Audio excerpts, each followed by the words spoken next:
तो हेलो सांग मैंने नुआ एक एनजीओ रो जॉब आसी आपण मैंने आराम रे अप्लाई करि परिबे।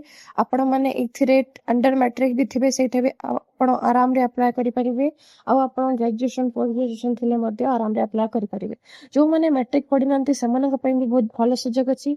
आपण देखि परिबे 10 8 भी पढि थिबे आपण अप्लाई करि परिबे। एटा कटक रे वसुंधरा पई अछि, बहुत भलो जॉब अछि। हला आपण मनक पई देखि परिबार सैलरी लिखाइछि 25,000 ରୁ 40,000 नो एग्जाम खाली डॉक्यूमेंट वेरिफिकेशन करिवार अछि।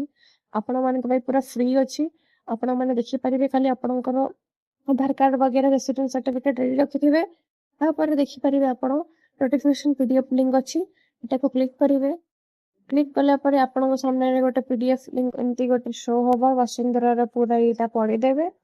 तापरे देखिबे सबु जाको आपनको मानक भाई application are invited from eligible candidates with data and list of documents as mentioned below in online.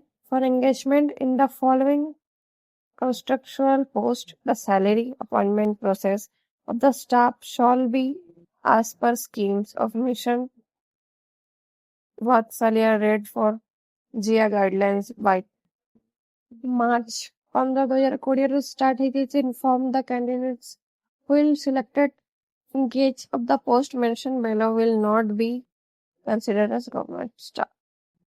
ଆପଣ ମାନେ ଦେଖିପାରିବେ ଏଇଟା ସ୍କିମ୍ ଟା କେବେଠୁ ଆରମ୍ଭ ହେଇଗଲାଣି 8 ବର୍ଷରୁ ଚାଲିଛି।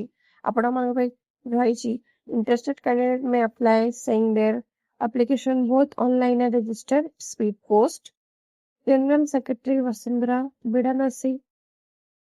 ଆପଣ ମାନେ ଦେଖିପାରିବେ ଏଇଟାରେ ଆପଣ ମାନଙ୍କ ପାଇଁ ଅନଲାइन ଅଫଲାइन ଦିଠାରେ ମଧ୍ୟ ରହିଛି। ଆପଣ ଦିଟା ପ୍ରୋସେସରେ ଆପ୍ଲାଏ କରିପାରିବେ, ଅନଲାଇନରେ ବି କରିପାରିବେ, ଚାହିଁଲେ ଅଫଲାଇନରେ ବି କରିପାରିବେ। ହେଲା ऑनलाइन रे आपण अप्लाई करि परिबे। रिक्वायरमेंट देखिबे इथिरे सेकेंडरी अछि, हाई सेकेंडरी अछि, ग्रेजुएशन अछि, पोस्ट ग्रेजुएशन अछि, अदर प्रोफेशन भी अछि। आपण माने पई मध्ये अछि आपणकर वर्क एक्सपीरियंस एटा सब देखाइछि।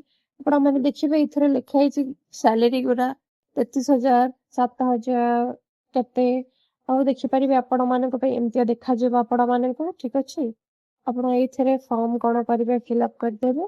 फिलअप करले चाहिए आपण जीमेल भी करि परिबे। सेमानंकु फॉर्म ता जेरक्स करिके एथिरे सब लिखि देबे, फोटो अपलोड करी जीमेल रे पठै देबे। ताले आपण स्पीड पोस्ट रे मध्ये पठै परिबे। आपण मानक पोस्ट ऑफिस रे जाईकी एटा सब जेरक्स करिके ए पेज टा आपण ना सब मैरिटल स्टेटस फोटो अटैच करिकी खाली आपण माने सेमानंकु देई परिबे। डिस्क्रिप्शन रे मु आपण मानक लिंक देई देबी सब।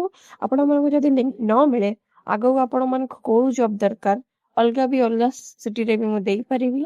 तो आपण माने मते कमेंट रे कहंतु।